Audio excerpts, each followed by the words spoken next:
When I first started with this Avoidant Discard challenge, I thought it was ridiculous, and now I realize that it's actually helping me. Um, I guess I'm supposed to ask for subscribers and to hit the like button if I even have that on the channel. But my point is, I originally did this to get it out.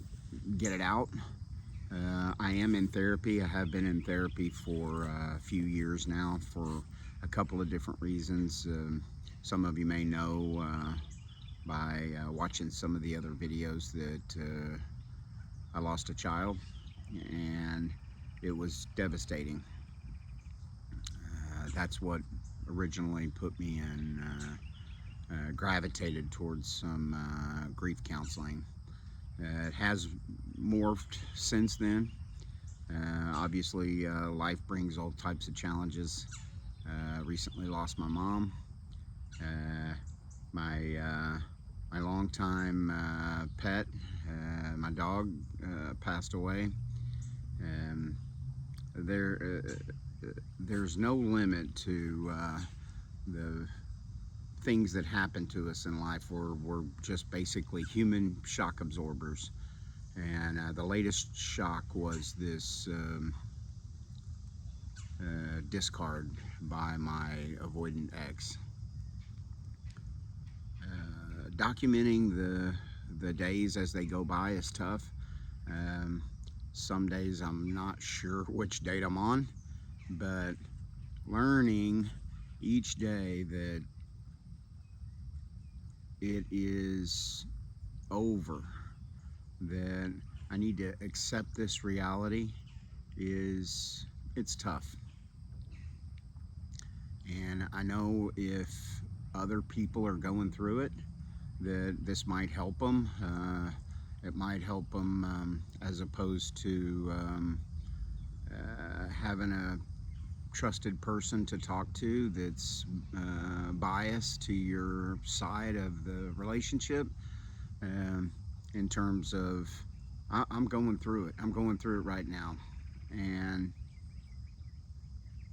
it is disorienting. It's difficult, but I have noticed that the longer the days stretch, I start to slow down. My nervous system is calming down, and after 25 years, a week or week and a half's time seems remarkable for it to start to subside.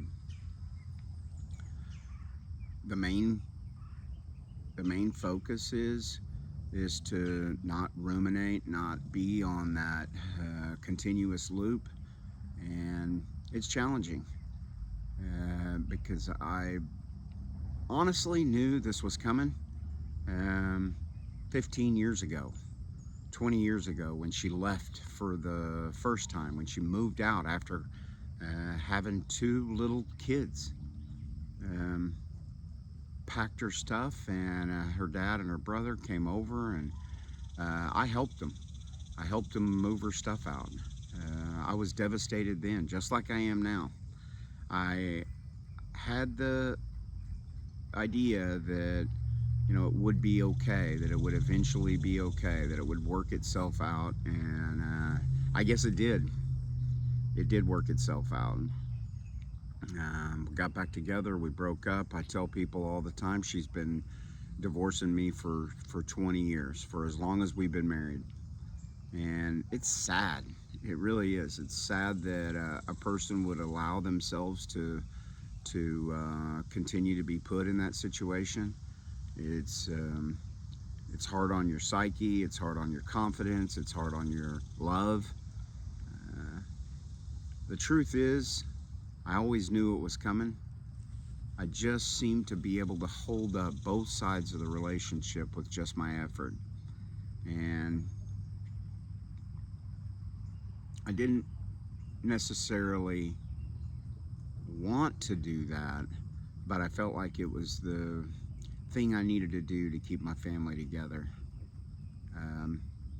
And like I've said on the other videos, I take accountability. I was there arguing with her. I was there trying to speak my mind until the cost of speaking my mind was greater than the benefit of being together. And then I shut up. I learned early on that she controlled the distance in the relationship. She controlled the relationship with distance. And when someone does that, um, it can show up in many ways. You know, stonewalling is one of the biggest. Um, and maybe I was a part of that. Maybe I stonewall. I was immature, even though I waited until I was 38 years old to get married. I was still immature. Um, there's no way around it. And I attribute that to a lot of things. I have anxious attachment, and I didn't even realize that. I didn't even know it had a name. I didn't know it was a thing. I can make excuses for myself, but the reality is I was a part of it. I was right in the middle of the mix. So I don't believe, and I'm not trying to say this was all of my ex's fault, because it wasn't. Um, but the biggies, you know, after moving out, to immediately or prior to moving out, establish an emotional relationship with you know, a local, you know, a local who, you know, is not of high standing, just a regular, you know, guy from her past. And that's been consistent. I was a guy from her past. When I first moved back to Oklahoma, we had gone to elementary school together a year or so, and then junior high a year or so, and then dated in college. And the dating in college didn't work out for whatever reason. Either you know, she was avoidant back then and I didn't realize it, or I was too blind to see that you know, there was something there, and there was something there. But I was a person from her past, and this guy that she established the emotional relationship, as far as I know, it was emotional. That's what she says. She was, you know, basically telling this guy everything that went on in our relationship, all the things that I was saying, all the hurt that I had been experiencing, the fights we had. And I'm sure it was in an attempt to get close to him and, you know, step up the relationship. Fortunately, I found out, and I saved the guy. I saved him. I wish that I could just walk up to him and say, hey man, I saved you a lifetime of misery. And that's what happened this most recently, that helped cause the latest discard. And that was, I found a letter. I found a letter to a past ex, and it was the same situation, you know. It was someone that she had basically screwed over in the past, and you know, it was an apology to him. It was an attempt to rekindle the relationship. Evidently, this guy had standards and boundaries, and took her treatment back then to heart, and decided he didn't want to have anything to do with that. And she was writing this message to him because she had already tried to contact him and he was not responding. Good for him. Some people have the ability. Maybe he has a secure attachment type. Maybe he knows who she is as a person. Or maybe it hurt bad enough then that he thought to himself, you know, no way. There's no way I'm getting involved. Um, this letter was intimate. It was, you know, an explanation to some degree of why she treated him that way. And it hurt me. It hurt me deeply. I guess maybe because it had already happened before. Or maybe that she was ready to establish another emotional relationship with someone to switch to, I think they call it monkey branch. I think monkey branch is basically when you have multiple, you know, friends or partners after the discard, but it's neither here nor there. Um, I found this letter looking for my daughter's phone, my daughter that passed away, so that I could maybe recoup some of her pictures and you know, any videos that were on the phone, and then obviously just the memories that she had. Um, I'm not 100% sure that she didn't place the letter there for me to find it, because we're not talking about you know, secret squirrel shit here where it was behind locked you know, access. It was basically right where my daughter's phone used to be, and it was tough reading it. The betrayal, you know, the constant betrayal, and you can classify it under hardcore betrayal due to the fact that we were trying to make it work. She'll tell you that we were broken up.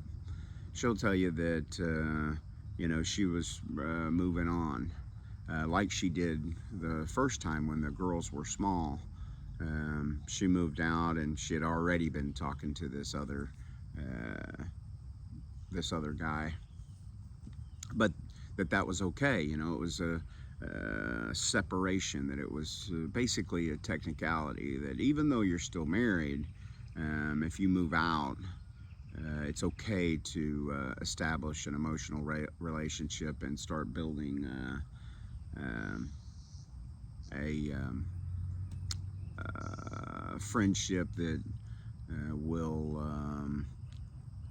progress to a relationship. I mean, most of the stuff that she was telling this guy was, you know, intimate to our relationship. It wasn't necessarily that they were talking about how much fun that they would have and, you know, the excitement of a new relationship. It was, she was basically using this guy to bounce all of her uh, hurt and anxiety and, you know, relationship woes, so that she could, you know, get intimate, so to speak. Um, Known him her entire life, you know, hadn't wasn't in a prior relationship with him. I think she went to get her tire aired up, and you know, he's ready to help out. So, um, the betrayal on all of the different avenues that you can betray someone took place. The betrayal of the relationship, you know, basically just a year or two after, I guess it was a couple of years after we were married, she wanted a divorce. And we had dated for, you know, 4 years prior to that. And I'm a regular guy. It's not like I'm, you know, reinventing myself every couple of years, or, you know, changing the core dynamic of my being. Um, the betrayal of our trust. Yeah, yeah. Loads of videos a person could make on betrayals of trust. Um, the betrayal of confidence, and you know, the, these are these are core responsibilities in a relationship. And when an avoidant woman gets too close, something triggers, and it is like a light switch. She'll tell you, no, no, this has been going on for quite some time. This is, you know, cumulative, and, you know, you deserve it, basically. It's strange to me, but I believe that she actually can't see it. That the trigger is unconscious, and, you know, to basically act on it is the it's basically the thing that keeps them safe in their mind. um, I would always say, you're basically choosing to shut down. You're basically choosing to you know distance yourself, and you're choosing not to love, when you could do just the opposite. You could choose to love and not shut down and communicate, and um, you're not doing it. Basically just disassociate with her feelings, because it's too hard. And you know she would tell me that I can't do hard things. And folks, I know you don't know me, but I don't know of anyone on the planet who has more coping strategies, um, more uh, ability to absorb shock than I do. I have I have lived a life of nothing but shock. Um, Military brat. Let's be honest. If you're out there, you know, every 3 or 4 years, pick up and move to a completely different place, with no friends there waiting on you. It's tough. It's tough on a person. And, nothing against the military way, but um, it is it's difficult to reestablish relationships, or to establish new relationships, and know that those relationships will end in just a few years. Um, Honestly, the latter years during high school, I am still so close to some of those people because they were in that situation. They also grew up as a military dependent, and what most people call them brats, Army brats, Air Force brats, military brats. Um, the point is it's tough. It's hard to live that life. I know a lot of people, struggle with the after effects, and it's understandable. But I have an uncanny ability to absorb shock. Um, my my daughter passing away, so many people would come to me and say, "How are you doing this? How are you upright?" I gotta be honest. What's the old song? 6 foot from the edge, and it didn't look so far down. It was hard, but I felt like I needed to keep it together. I felt like I needed to keep it together for my daughter and my wife, and my family and extended family, so that they could see um, past her illness, for support. And they did. My family came out of the woodwork along with a lot of you, a lot of my friends, strangers. Um, they came out of the woodwork to support us, and it was humbling. And I don't know that I'll ever be able to repay that. But again, I was able to be strong for everyone else. And maybe I'm not letting on. I did a lot of crying. Did a lot of soul searching. I did a lot of spiritual conflict. And I was able to make it through it, so far. Um, the the ongoing relationship with an avoidant of continually breaking up, continually getting back together, stressful. Uh, it's a wonder that my health hasn't taken a dive. Uh, I try to take care of myself now, not necessarily to make up for all those years, but I'm getting older. I'm 56 years old, and I know that my mortality is an issue.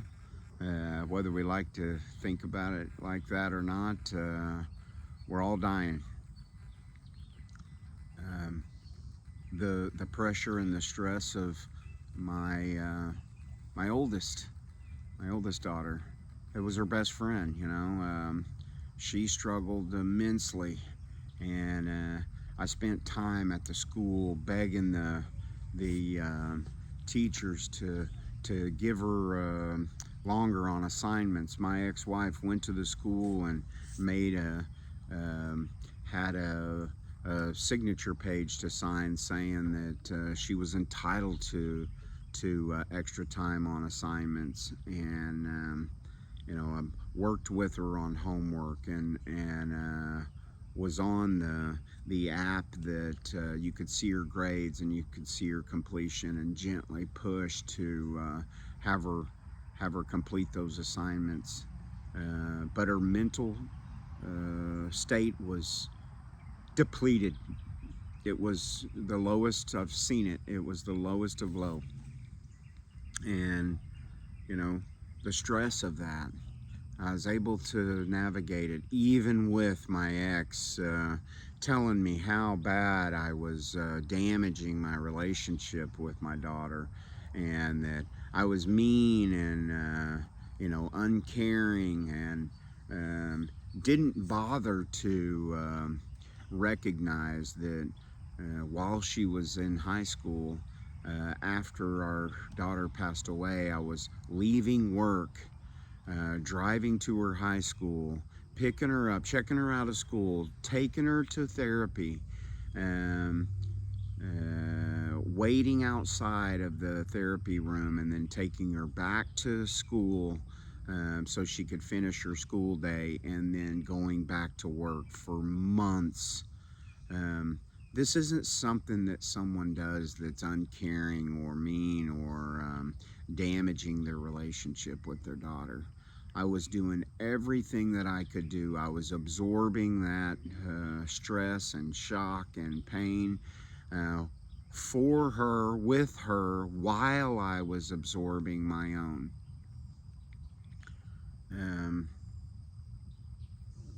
it's damaging.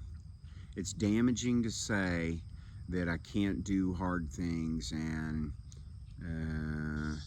my capacity for absorbing shock and doing the right thing uh, as the reason for the discard. It's it's just it's treacherous for another human being to hear that. Um,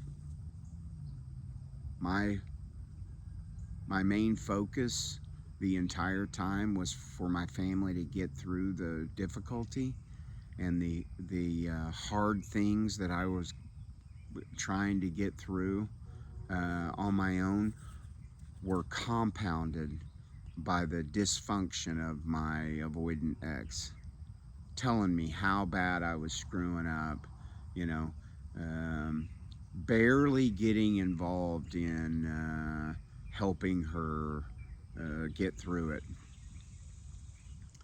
Um, she did go to a couple of therapy sessions, um, and then, you know, that that slowed down considerably.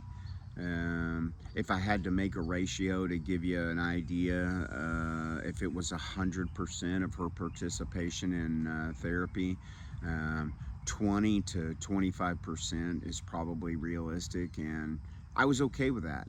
Um, I was willing to do that. I was willing to be the 75%. And I was doing it for my daughter. I was doing it for myself. I wanted to see her be okay, and I wanted her to be okay, and I wanted her to want to be okay. Um, but to use it against me, I think it's a D move. I think you probably know what I mean by that.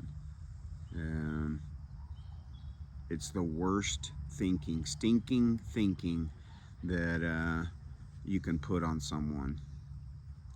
I mean, wouldn't it be better to say, my attachment issues are causing me to pull away and discard you, um, in lieu of you can't handle hard things, so I don't want to be with you.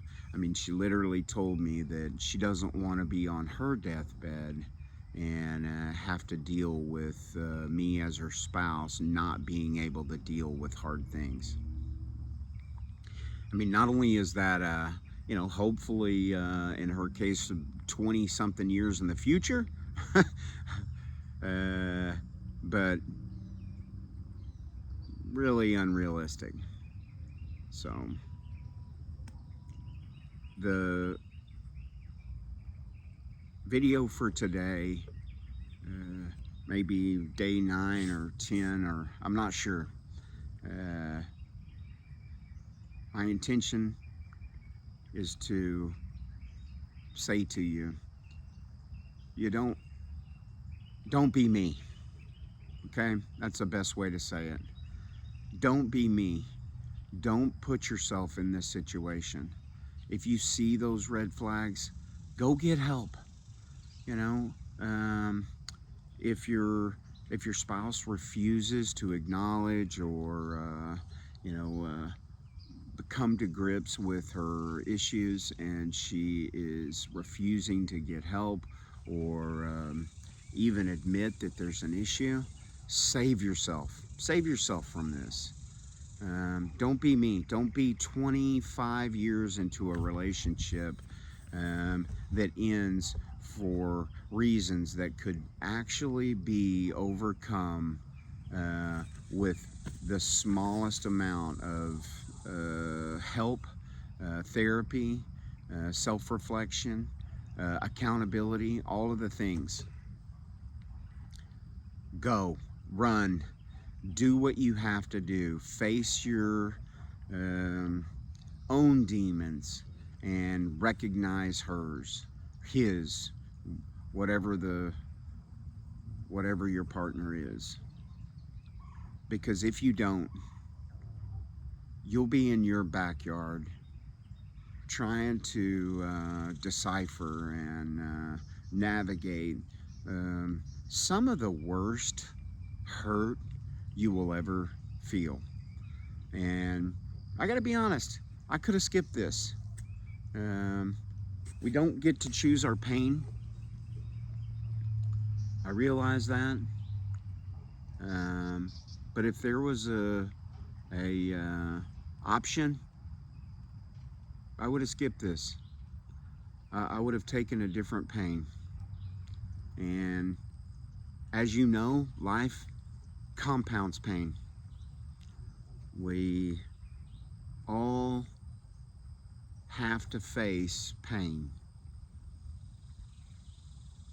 How we do it, each person has to go through it. Each person has to navigate their journey with you know, their wits and their support and their therapy that they receive. Um, but trust me, save yourself from this. And if the only way avoidant attached people learn their lesson is by consequence, then so be it. So be it. Let them go. The old saying is, if they want to walk out of your life, let them go. Because there are people out there who, they may not be 100% securely attached. They may have some attachment issue on the spectrum, but deeply avoidant attachment is it's devastating. It's devastating to the partner. So, trying to get through this, folks. May try to do a video where we have some fun. I need some fun. We'll see what happens. Again, day 9, day 10, whatever it is, I'll keep plugging away as best I can. And until then, I hope you find some peace, and you know, take my situation as a bad example, and go get help.